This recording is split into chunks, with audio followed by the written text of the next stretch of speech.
목사님의 저서에 보면은 그 책 중에 구원 이후의 여정이라고 하는 그런 책이 있는데, 그 책에서 이 목사님이 우리 그리스도인들을 이렇게 말했습니다. 그리스도인은 과정적이고 지향적인 존재다. 그리스도인은 과정적인 존재다. 그렇게 말했습니다. 우리가 예수를 믿고 구원받잖아요. 그리고 구원받고 난 다음부터의 우리의 신앙생활, 그것의 목적이 뭐냐면 성화되는 겁니다. 예수 그리스도의 장성한 분량에까지 이르는 것입니다. 그래서 신앙생활이라고 하는 것은 구원과 온전한 성화 사이의 과정에 있는 존재, 이렇게 우리가 말할 수 있습니다. 그러니까 구원받은 그리스도인은 성화를 향해서 나아가는 과정의 삶, 즉 믿음의 여정의 삶이다, 이렇게 말할 수가 있습니다. 그 믿음의 여정을 잘 나타내고 있는 책이 바로 뭐냐면 철로역정이라고 하는 책입니다. 이 책에서 믿음으로 살아가는 사람들을 뭐라고 표현하냐면은 필그림, 순례자라는 거예요. 우리는 순례자다, 믿음의 여정을 살아가는 사람들이라는 겁니다. 가장 아름다운 순간은 순례자가 갈보리 언덕에 도착하는 장면입니다. 그는 여행하는 내내 죄의 짐을 지고 다녔습니다. 얼마나 힘들겠습니까? 이제 이 순례자가 갈보리의 십자가에 이르자 놀라운 일이 일어납니다. 우선 죄의 짐에서 벗어납니다.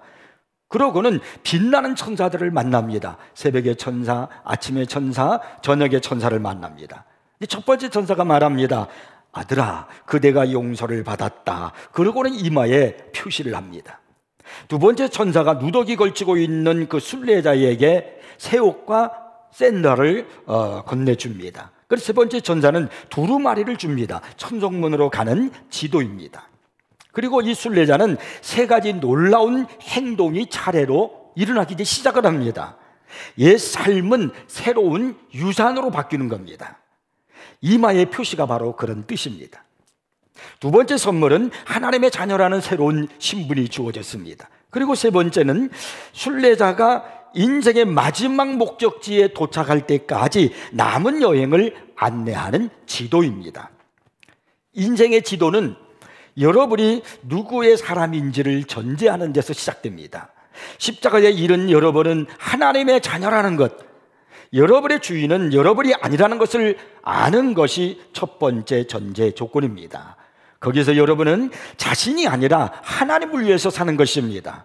그곳이 삶의 기로가 만나는 진짜 교차로입니다.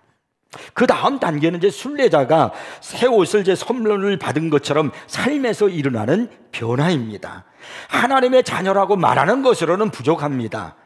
이제 우리는 하나님의 자녀처럼 살아야 되고 하나님의 옷을 잘 입어야 하는 것입니다. 끝으로 인생의 지도를 받습니다. 곧 성장과 성숙의 열쇠를 말하는 겁니다. 이것은 실망에 대처하는 법, 실패에 대처하는 법, 성공을 해석하는 법, 그리고 영원한 것을 위해서 살아가는 것을 배우는 겁니다. 문제는 그 지도를 어디서 어떻게 찾느냐라고 하는 겁니다. 하나님은 우리에게 네 가지 자원을 허락을 하셨습니다. 첫 번째는 우리가 받은 성경에 있는 하나님의 말씀입니다. 우리의 삶은 날마다 말씀으로 시작해야 되는 겁니다. 시편 119편 105절에서 이렇게 이제 말씀을 하죠. 주의 말씀은 내 발의 등이요 내 길의 빛이니이다. 말씀으로 우리는 인도함을 받으면서 살아가야 되는 것입니다. 그러면 두 번째는 하나님이 우리에게 약속하신 내주 하나님의 현존을 말합니다. 우리가 하나님께 말하면은요, 하나님은 조용하고 작은 음성으로 내 안에 계시기 때문에 우리를 인도하신다는 거예요. 그러면 세 번째는 책임감 있는 삶입니다. 여러분을 사랑하는 사람들은 여러분이 잘못된 길을 걸어갈 때 여러분을 바라잡아줄 용기가 있어야 하는 겁니다. 그 다음에 네 번째는 하나님은 여러분의 성장에 유익한 환경을 조성하신다는 것입니다. 물론 항상 유쾌한 것만은 아닙니다. 때로는 고통스럽기도 합니다. 그러나 하나님은 항상 우리가 유익한 그런 성장의 길을 가도록 환경을 조성해 주신다는 겁니다. 1939년도 영국 국왕 조지 6세는 아주 어려운 시기에 세상을 향해서 말했습니다. 아마도 그때 그 나라가 굉장히 어려웠던 그런 시기였던 것 같아요. 그는 이제 그때 성탄절 메시지를 전하면서 미니루 헤스킨의 God Now라고 하는 그 시 한 편을 인용을 해서 그 백성들에게 메시지를 전합니다. 하나님만이 아신다, God Now라고 하는 그 이제 내용을 가지고 이제 시편을 가지고 그 시를 가지고 인용을 해서 그가 메시지를 전합니다. 그 이야기를, 그 내용을 여러분에게 들려드릴 테니까 한번 들어보십시오. 나는 한 해의 문을 지키고 있는 수문장에게 말했다. 나에게 등불을 주면 모르는 길을 안전하게 걸어가겠어요. 그러나 그가 대답했다. 어둠 속으로 걸어가 손을 내밀어 하나님의 손을 잡아요. 그게 당신에게 등불보다 더 환한 빛이고 아는 길로 가는 것보다 더 안전해요. 하나님의 말씀을 붙잡고 하나님의 인도함을 구하고 그리고 어둡고 모르는 길을 하나님의 심으로 가면은 가장 안전하게 갈 수 있다는 겁니다. 그러니까 우리가 인생을 살아갈 때, 삶을 살아갈 때 하나님의 말씀을 붙잡고 하나님이 인도하시는 그 길로 갈 때 그것이 가장 안전한 인생살이가 될 수 있다는 겁니다. 이것이 바로 믿음의 여정입니다. 오늘 본문은 믿음의 여정이 바로 무엇인가 하는 것을 우리에게 말씀해 주고 있습니다. 이 본문은 회당장 야이로라고 하는 사람이 자기 딸이 죽어가는 고통 속에서 예수님을 찾아와서 예수님, 내 딸이 지금 죽어가고 있습니다. 오셔서 내 딸의 머리에 손을 얹어서 살려주십시오.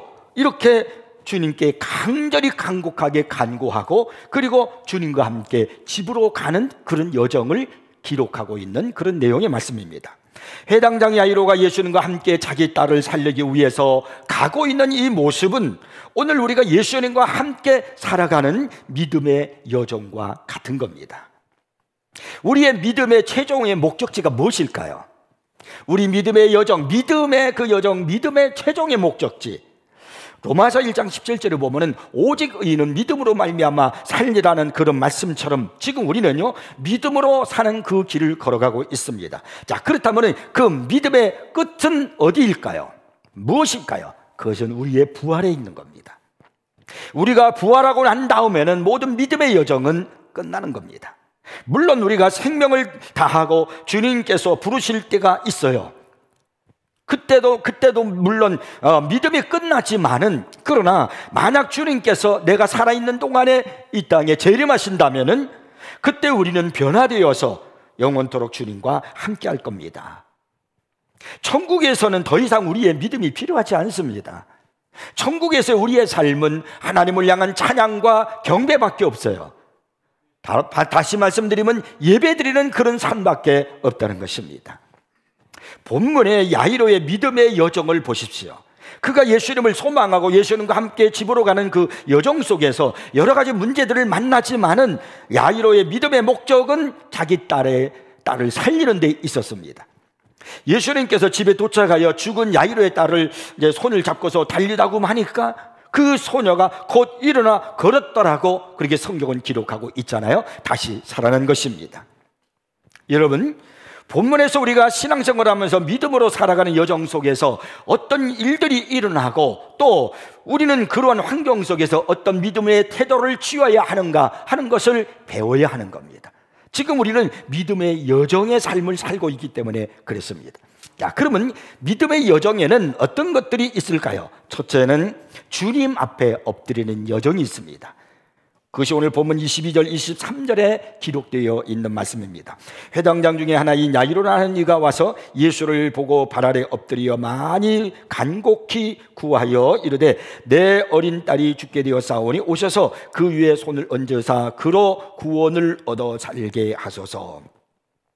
이 야이로라는 회당장이 예수님을 찾아왔다는 것은 대단한 사건입니다. 회당장은 이스라엘 사회에서 아주 높은 신분을 가진 사람입니다. 아주 그 지위가 높은 그런 위치에 있는 그런 사람입니다. 당시 회당은 이스라엘 백성들의 한 복판에 있는 기관입니다.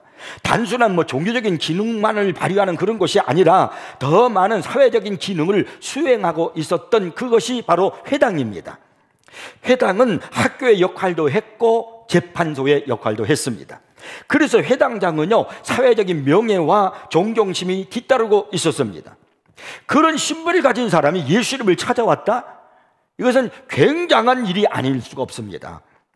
반면에 예수님은 어떤 분입니까? 젊은 예언자였고요, 그리고 아직 사회적으로 공인되지 못한 이단의 교주처럼 그렇게 취급될 수 있는 그런 분이셨습니다. 또한 나다나엘은요, 예수님을 뭐라 그랬습니까? 나사렛에서 무슨 선한 것이 날 수 있느냐라고 그렇게 말할 정도로 천박한 시골 출신의 사람이었습니다. 그런 사람에게 회당장이 찾아왔다는 것은요, 많은 사람들에게 놀랄 일이 아닐 수가 없습니다. 그런데 이 회당장 야이로가 예수님을 찾아온 것, 그것 자체만으로도 굉장한 일인데, 회당장이 예수님을 찾아온 것으로 끝난 것이 아니라 성경에 보니까 발 아래 엎드려 간곡히 구했다고 했습니다. 왜 그가 예수님을 찾아왔습니까? 이 회당장이 왜 예수님의 발 아래 엎드렸습니까? 왜 그가 간곡히 기도했습니까? 무엇 때문에요? 사랑하는 딸이 죽어가고 있기 때문입니다. 그는 자기 딸을 살리기 위해서 얼마나 많은 노력을 했겠습니까? 별별 방법을 다 해보았을 것입니다. 그러나 살릴 길이 없었습니다. 이제는 마지막 희망, 마지막 소망을 예수님께 걸고 예수님의 발 앞에 엎드린 것입니다. 그러고 보면 인생을 살아가면서 우리가 경험하는 고통이 꼭 나쁘지만은 않다는 것을 알 수 있습니다. 사랑하는 딸로 인한 고통이 없었더라면 이 회당장이 예수님 앞에 나왔을까요? 우리 중에서도 고통받지 않았더라면, 인생의 역경을 만나지 않았더라면, 비바람과 폭풍우가 내 삶 속에 일어나지 않았더라면 예수님 앞에 나올 수 없었던 사람들이 많을 것입니다. 그래서 고난은 변장된 축복이라고 말하는 겁니다. 불행이 나로 간절하게 만들고요, 역경이 나로 하여금 진실한 사람이 되게 하고요, 그리고 환난이 나로 하여금 겸손한 사람, 온유한 사람으로 만드는 겁니다. 그래서 시편 기자도 고난당하는 것이 내게 유익이라고 그렇게 말했던 것입니다. 이 고통이, 이 역경이 회당장을 겸손하게 만든 겁니다. 그는 자기가 가지고 있는 지식과 사회적인 신분과 지위에도 불구하고 겸허하게 나사렛 예수 앞에 엎드렸던 겁니다. 엎드려서 어떻게 했습니까? 간곡히 구했다 했습니다. 이 말은 많이 구했단 말입니다. 한 번만 호소하고 만 것이 아닙니다. 선생님, 살려주십시오. 내 딸이 죽어가고 있습니다. 살려주세요. 부탁입니다. 제발 내 딸을 살려주세요 라고 소리치고 부르짖으면서 간곡히 많이 구하고 있는 겁니다. 이건 믿음의 여정에 있어서 시작의 단계일 겁니다. 여러분 중에 어느 누구도 예수님을 찾지 않고 믿음의 길을 걷는 사람은 아무도 없습니다. 믿음의 여정의 시작은 먼저 예수님을 찾는 데부터 비롯된 것입니다. 근데 여러분, 예수님을 찾을 때 우리의 문제가 해결된다는 거예요. 나에게 어려움이 왔습니까? 역경이 왔습니까? 나에게 장애물이 생겼습니까? 예수님을 찾으십시오. 시편 34편 10절에서 말씀합니다. 여호와를 찾는 자는 모든 좋은 것에 부족함이 없으리로다. 이것이 성경에서 하나님이 우리에게 약속하신 말씀입니다.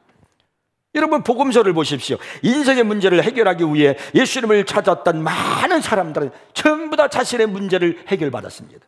그것이 어떤 문제이든 간에 예수님을 찾아온 사람들은 전부 다 문제를 해결받았고요, 그뿐만 아니라 영적인 구원의 역사도 나타난 것을 볼 수 있습니다.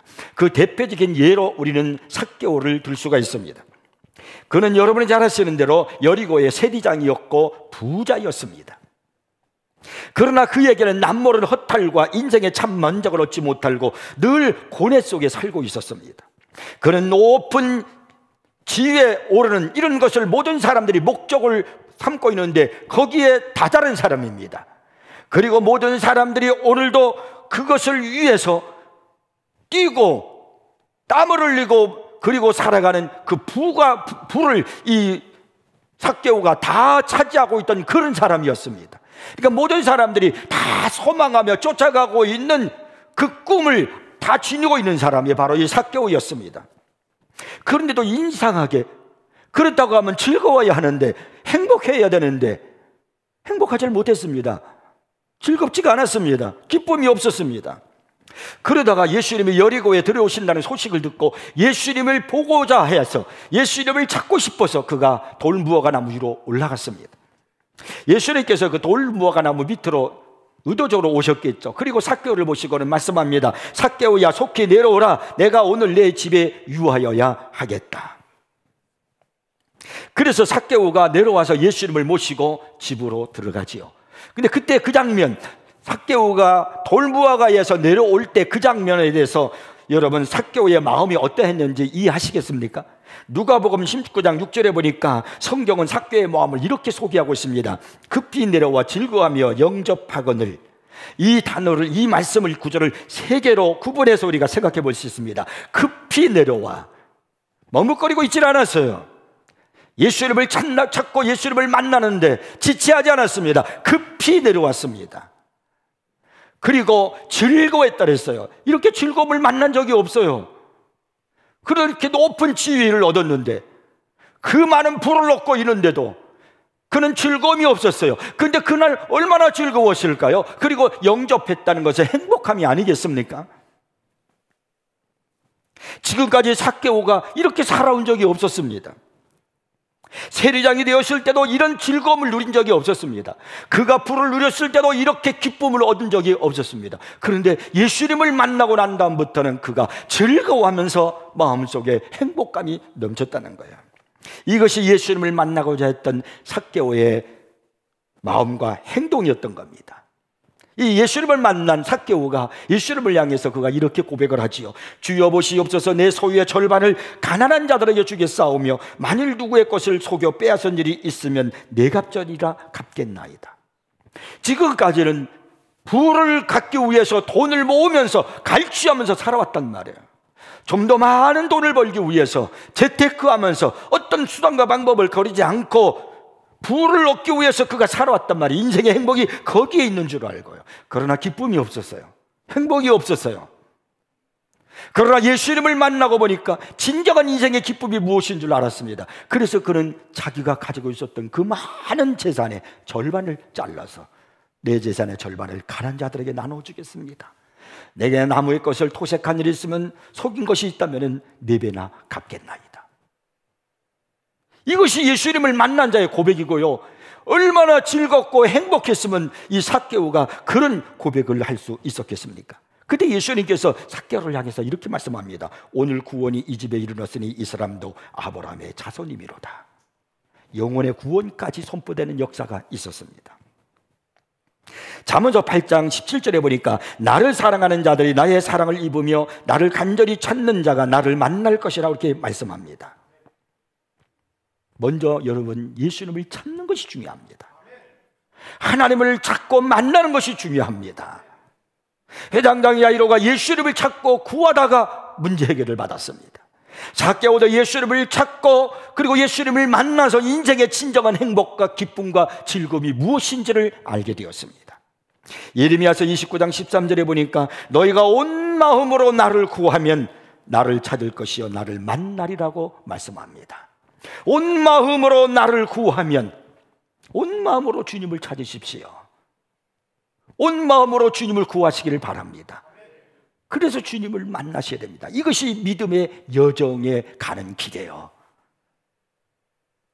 오늘 말씀을 듣는 여러분이 바로 이 회당장 야이로처럼, 삭개오처럼 예수님을 찾고 만나는 그런 은혜의 역사 속에서 믿음의 길을 가기를 주의 이름으로 축복합니다. 그 다음에 두 번째는요, 시험의 여정이 있습니다. 신앙생활하면서 가장 힘들고 싫은 것, 어려운 것이 뭐냐면 시험이에요. 우리가 교회생활하고 신앙생활하면서 시험이 없다라면 얼마나 좋겠습니까? 시험만 없다면 신앙생활 할 만할 거예요. 그죠? 학생들이 학교 가서 공부를 하는데 학생들이 제일 싫은 게 뭔지 알겠습니까? 시험 보는 거예요. 시험이 없이 그냥 학교만 다닌다고 하면은 학생들은 부담 없이 다닐 거예요. 부모님들도 별 부담이 없을 겁니다. 성적표 때문에 그렇게 우리의 부모님들의 마음이 흔들리지 않을 테니까요. 그처럼 똑같이 우리도 신앙생활 하면서 시험이 없다면 참 우리는 쉽고 편안하게 신앙생활 할 수 있을 것만 같습니다. 그런데요, 야고보서 1장 2절에 보니까 내 형제들아 너희가 여러 가지 시험을 당하거든 온전히 기쁘게 여기라. 이는 너희 믿음의 시련이 인내를 만들어내는 줄 너희가 알미라. 이 말씀의 의미가 뭘까요? 시험은 반드시 있다는 거예요. 시험은 누구나 모든 사람이 다 당한다는 사실입니다. 그러면서 이어서 12절에 가서는요, 시험을 참는 자는 복이 있나니 그랬어요. 시험은 모든 사람이 다 당할 수 있지만 그 시험을 이겨내고 참아내면 복을 받는다는 사실입니다. 여러분 잊지 말고 기억하셔야 될 사실은 우리 구주 예수님도 시험을 받으셨다는 사실입니다. 24절 오늘 한번 보세요. 여기 이렇게 말씀해요. 이에 이제 회당장 야이로가 예수님 앞에서 엎드려 간구하고 예수님을 찾았더니 이에 그와 함께 가실새. 회당장의 간구를 들으신 예수님께서 이제 그와 함께 가셨다는 거예요.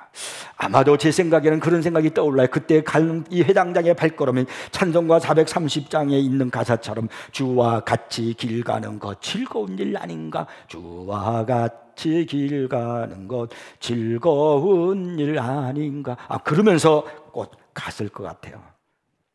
야이로의 발걸음이 그런 발걸음이 아니었을까요? 그런데 예수님과 함께 걷고 있는 그 믿음의 여정의 도상에서 생각지 않는 하나의 사건이 발생을 했습니다. 25절이 그것이 이제 기록되어 있습니다. 12회를 혈루증으로 알아온 한 여자가 있어. 회당장 야이로가 주님과 함께 집으로 가고 있었는데 그 길에서 한 여인이 주님 앞에 나와 예수님의 옷자락을 만지는 그런 사건이 발생을 했습니다. 이것이 주님과 함께 동행하는 그 길에서 만난 회당장 야이로의 첫 번째 시험이었습니다. 여러분이 잘 아시는 대로 이 여인은요 12년 동안 혈루증을 앓아온 여인입니다. 그 병으로 인해서 그녀에게 당한 정신과 그 시간과 물질적 고통은요 엄청나도 컸습니다. 26절에 보면요 그 사실을 우리에게 설명을 하고 있습니다. 많은 의사에게 많은 괴로움을 받았고 가진 것도 다 허비하였으되 아무 효험이 없고 도리어 더 중하여졌던 차에, 그런 환경 속에서 내가 예수님을 만나면 내 이 병이 고침받을 수 있겠다라는 그런 믿음을 갖고 많은 사람이 있는 곳을 뚫고 들어가서 예수님의 옷자락을 잡은 것입니다. 그래서 치료를 받았습니다. 여러분 얼마나 좋은 일이에요. 얼마나 기쁜 일입니까? 우리가 객관적으로 볼 때에 우리 모든 사건을 놓고 객관적으로 볼 때 이것은 할렐루야 하나님께 영광을 돌리는 사건이에요. 감사할 수 있는 사건입니다. 그러나 주관적으로 회당장 야이로의 그 마음으로 그 사건을 바라볼 때는 이건 안타까운 일입니다. 지금 살아가는 딸이 목숨이 경각에 달려있는 그 상황 아닙니까? 23절에서 죽게 되어 싸우니 라는 말은 금방 죽을 것 같습니다 이런 말이에요. 이 같은 사건을 기록하고 있는 마태복음 9장 18절에 보면은 내 딸이 방금 죽어 싸우나 이렇게 말씀하고 있습니다. 촉각을 다투는 일이라는 이야기예요. 그러니까 1분 1초가 얼마나 아쉬울 때입니까? 그런데 이 12회를 흘릴 않는 여인으로 말미암아 사랑하는 딸의 치유가 생명이 지금 지연될 수밖에 없는 일이 벌어지고 있는 겁니다. 지체되고 있는 겁니다. 회당장 야이로의 마음은 속이 타들어가고 있을 거예요. 예수님 좀 이러지 않았겠습니까? 우리가 믿음의 여정을 걷다가 보면은 이런 상황을 만날 때가 있습니다. 지금 내 문제가 급합니다. 상황이 아주 심각하여서 빨리 해결되어야 됩니다. 그래서 주님 앞에 통곡하고 엎드리고 몸부림치며 때로는 금식도 해봅니다. 그런데도 여전히 주님은 침묵하고 계시는 것만 같습니다. 나의 형편을 아시는지 모르시는지요? 내 기도를 듣고 계시는지 외면하시는지 무시하시는지, 그래서 흔들릴 수도 있습니다. 여기서 우리가 배워야 할 교훈이 있는 겁니다. 바로 인내입니다. 믿음의 길이라는 것은 인내라는 걸 가리키는 겁니다. 성질이 급한 사람은 여기서 모든 것을 다 때려치고 돌아갈 수도 있겠지요. 그런 의미에서 주님은요 이 사건을 통해서 그의 믿음을 시험해 보는 것이라고 생각할 수 있습니다. 내가 기다릴 수 있느냐? 포기하지 않고 끝까지 나를 믿느냐? 지금 이렇게 주님이 그 회당장 야이를 향해서 지금 시험해 볼 수 있는 그 기회라고도 그렇게 볼 수 있습니다. 하박국서 2장 3절에 보면은요 비록 더딜지라도 기다리라 짓게 되지 않고 반드시 응하리라고 말씀합니다. 하나님은 가장 좋을 때 가장 좋은 방법으로 가장 좋은 것을 가지고 모든 것이 합력하여 선을 이루시는 분이심을 믿으시기 바랍니다.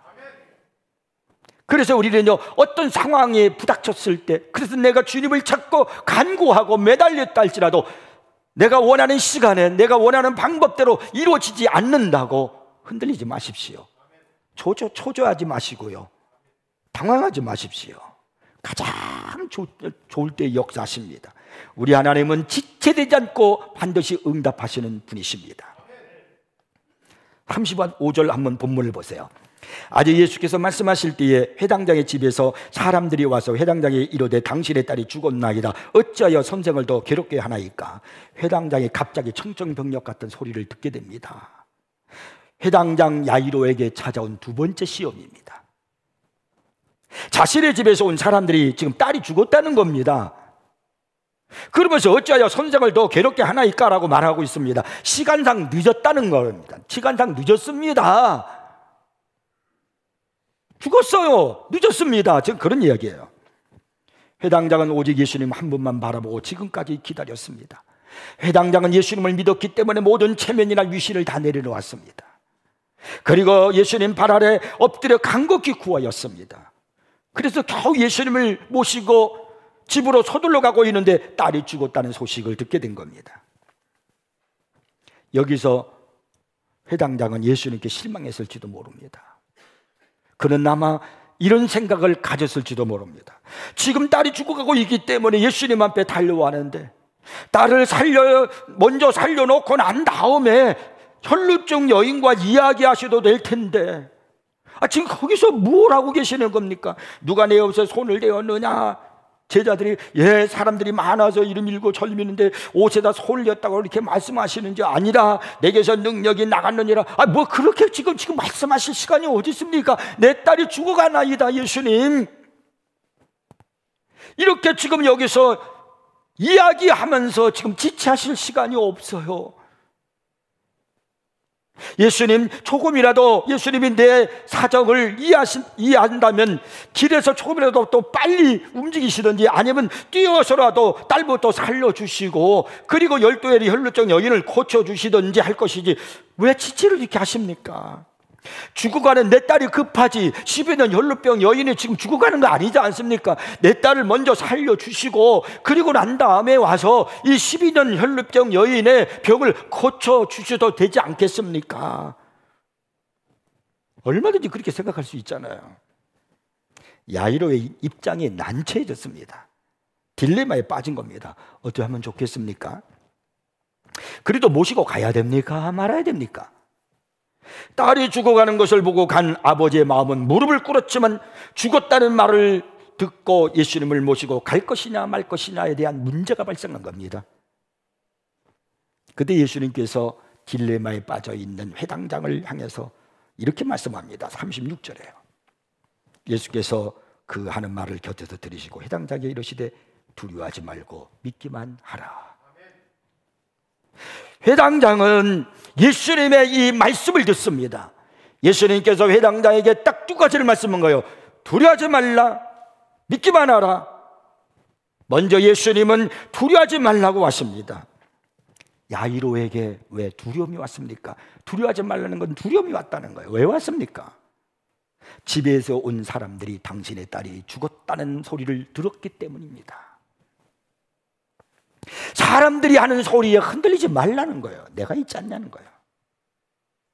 오늘 우리는 지금 이 시대를 살아가는 우리 성도들은 얼마나 많이 지금 두려워하고 있습니까? 코로나19라는 그 상황 때문에 얼마나 많이 흔들리고 있습니까? 이런 사람 저런 사람의 소리에 의해서 또 우리는 두려워하고 흔들릴 수도 있습니다. 그러나 여러분 기억하십시오. 생명의 주인은 우리 주님이시라는 사실을 말입니다. 사람들의 소리에 두려워하지 마세요. 하나님이 내게 뭐라고 말씀하시는가가 중요하지, 저 사람이 내게 뭐라고 말하고 있는가가 중요한 게 아닙니다. 광야 같은 세상을 걷고 있는 우리들, 신앙생활은 믿음의 여정을 지금 하고 있는 우리들, 가나안을 향해서 광야길을 가고 있었던 이스라엘 백성들처럼 천국을 향해서 걸어가고 있는 믿음의 여정의 길을 걷고 있는 우리들에게 중요한 것은 사람들의 소리가 아니에요. 10명의 정탐꾼들의 부정적인 소리가 아니에요. 그 소리를 듣고 두려워하고 불신앙에 빠지는 것이 아니라 하나님의 음성을 듣는 것이 중요합니다. 여기 35절에 보면은 사람들은 세 가지 단어를 써서 회당장으로 하여금 두려움에 빠지게 만들었습니다. 그게 바로 뭐냐면 아직이라는 단어하고요, 죽었나이다, 더라는 세 개의 단어입니다. 이 세 단어는 전부 다 시간을 가르치는 단어입니다. 생명은 시간과 가장 밀접합니다. 생명은 살아있을 때 고칠 수는 있어도 일단 죽고 나면 되돌릴 수가 없는 겁니다. 그만큼 사람의 생명은 시간에 철저히 지배를 받습니다. 그래서 마리아와 그 믿음 좋은 마리아와 마르다조차도 예수님께서 나사로를 살리러 오셨을 때 뭐라고 그랬냐면요, 주께서 여기 계셨더라면 내 오라버니가 죽지 아니하였겠나이다 라고 하면서 흘러가 버린 시간에 따른 절망감을 표현된 겁니다. 그러나 예수님은 시간을 전혀 구애받지 않는 분이십니다. 우리 주님은 생명의 주인이십니다. 오늘 주님께서 하시는 말씀이 무엇입니까? 어떤 절망의 소리를 듣는다고 해도 두려워하지 말라는 거예요. 왜냐하면 우리에게는 동행하고 계시는 주님이 계시기 때문에요. 우리 주님은 보라, 세상 끝날까지 내가 너희와 함께 하리라고 약속하고 계셨습니다. 그러므로 주님과 동행하고 있는 우리들에게 어떤 소리가 들려와도 여러분 두려워하지 마십시오. 우리의 생명, 내 인생은 주님께 달려있다는 사실을 믿으시기 바랍니다. 그 다음에 주님이 두 번째 말씀하셨죠. 믿기만 하라. 이 말씀은 현재 시제로 기록되어 있습니다. 현재 명령형이에요. 두려워하지 말고 믿어라, 계속해서 믿어라, 그런 말씀이에요. 보십시오. 집에 들어가니까 막 통곡 소리가 들려옵니다. 그러면 이제 상황 끝이죠. 근데 예수님이 이렇게 말씀하는 겁니다. 어쩌여 떠들며 우느냐, 이 아이가 죽은 것이 아니라 잔다 그랬어요. 그랬더니 사람들이 비웃었다 그랬어요. 이거 죽었는데 무슨 소리를 하는 거야. 생명의 주님을 알지 못하는 그들은 비웃고 떠들고 있다 할지라도 너는 계속해서 믿어라, 계속해서 믿어라, 이 순간에도 계속해서 믿음을 저버리지 않는다면 상상할 수 없는 기적을 경험하리라. 주님이 지금 그걸 말씀하는 거예요. 어느 때라도 어떤 위기에서라도 여러분 믿으셔야 합니다. 인간의 한계가 끝나는 때도 믿어야 됩니다. 다 끝났다라고 말하지 말고요, 망했다고 절망하지 말고 믿으셔야 합니다. 인간의 지식에다가 뿌리를 받고 내가 할 수 없으니 하나님도 못하신다, 내 경험 속에 없는 일이니까 하나님도 못하신다라고 말하지 말아야 돼요. 그리스도의 초월적 능력을 그대로 받아들이라는 겁니다. 두려워하지 말고 계속 믿어라, 계속 끝까지 믿어라. 우리 믿음의 여정이 끝날 때까지. 자, 42절을 한번 보십시오. 그 아이의 손을 잡고 이르시되 달리다고 마시니 번역하면 곧 내가 내게 말하노니 소녀야 일어나라 하심이라. 소녀가 곧 일어나서 걸으니 나이가 12살이라. 믿음의 최종 목적은 부활이라고 그랬지 않습니까? 예수님은 회당장의 딸이 살아남으로 믿음의 최종 목적을 보여주셨습니다. 인생을 살아가다가 무기력함에 시달리고 좌절하고 주저앉아 앞이 캄캄할 때에 부활의 주님이 어김없이 다가오십니다. 그리고는 내게 말씀하십니다. 두려워하지 말고 믿기만 하라. 그리고 선포하십니다. 달리다금 나의 사랑하는 자녀들이여, 나의 사랑하는 새인교회 백성들이여, 일어나라. 사랑하는 나의 아들아, 사랑하는 나의 딸아, 일어나라. 그리고 걸으라. 이렇게 주님이 말씀을 하십니다. 우리가 주님의 말씀을 들을 때 우리는 다시 일어날 수 있습니다. 여러분, 일어나시고 걸으시기 바랍니다. 움직이란 말이에요. 주저앉지 말고, 편안한 것만 찾지 말고, 절망 속에 앉아있지 말고 일어나서 걸으라고 말씀하십니다. 우리는 지향적인 존재라고 그랬어요. 새로운 미래를 향해서 하나님이 약속하신 꿈을 바라보고 그리고 새로운 미래를 향해서 걸어가는 여러분이 되기를 바랍니다. 믿음의 여정이 끝날 때까지 매일매일 하나님의 말씀을 붙들고 그리고 믿음으로 살아가서 여러분의 삶이 진정한 승리의 삶이 되고 성공적인 삶이 되어지고 그리고 주님과 함께하는 은혜로운 삶이 되기를 주의 이름으로 축복합니다. 기도하겠습니다.